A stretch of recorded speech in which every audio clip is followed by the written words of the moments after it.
So next group is Eris, Janet, and Ashley. And we're going to be talking about fractals.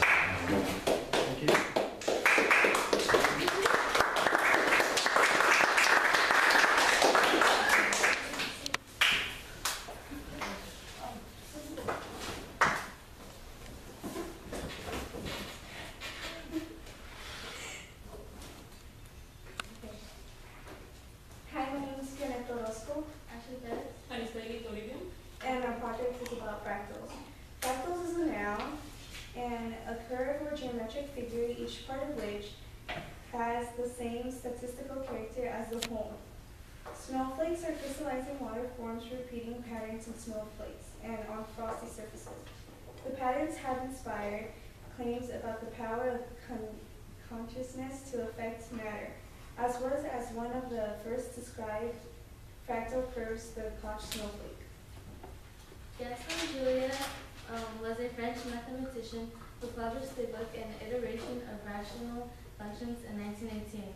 And well before computers, he had to draw the set of functions by hand. These types of fractions are now called Julia sets. Benoit Mandelbrot was a mathematics teacher at Yale University. He was the one that found a simpler equation that includes all of the Julia sets. He won an award in Harvard in 1989, a Wolf Award in 1993, and in Japan in 2003. The Koch curve is a self-similar pattern at each stage in its construction. The length of the curve increases by a factor of 4/3, and you can also see this with a snowflake. When two objects have same shape, they are called geometrically similar. Fractal art is a form of algorithmic art created by animations and still images. It's digital art. This type of art cannot be drawn or painted by hand. It could not have been developed without computers because of the capability that they have. There's different types of fractal art, like fractal frame, strange attractor fractal, L system, and the Quatermain fractals.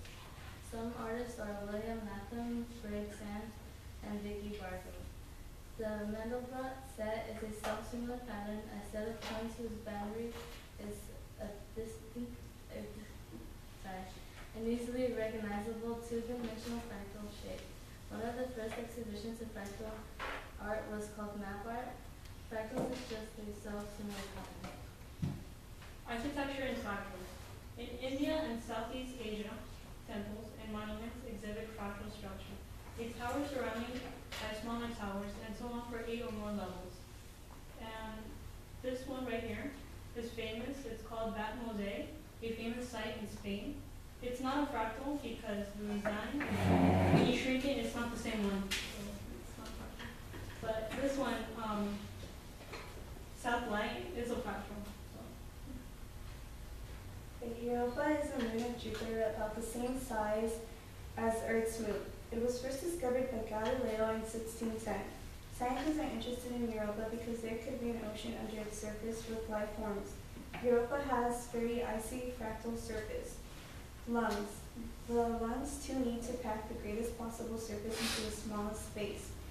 An animal's ability to absorb oxygen is roughly proportional to the surface area of its lungs. Typical human lungs pack a surface bigger than a tennis court. Broccoli is a fractal. You can find similar pieces on at least 3 levels of magnification. In the picture, here it's zoomed in. Lightning is a fractal. Some of the lightning leaves keep splitting in two. This process is called bifurcation and is associated with fractals. The human body is filled with such fractal complexity, and the digestive tissue reveals undulations within undulations.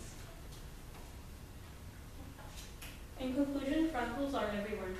In architecture, science, nature, and even in our own body system, thanks to Benoit Mandelbrot, quoting him, why is geometry often described as cold and dry? One reason lies in the ability to describe the shape of a cloud, a mountain, a coastline. Coastlines are not circles. A bark is not smooth, nor does lightning travel in a straight line. Nature exhibits not simply in higher degree, but altogether different level of complexity.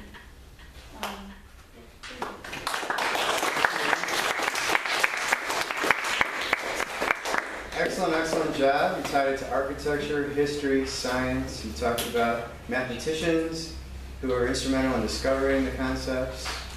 Wonderful graphics. Well researched. Thank you very much. Anyone have any questions for this group about fractals?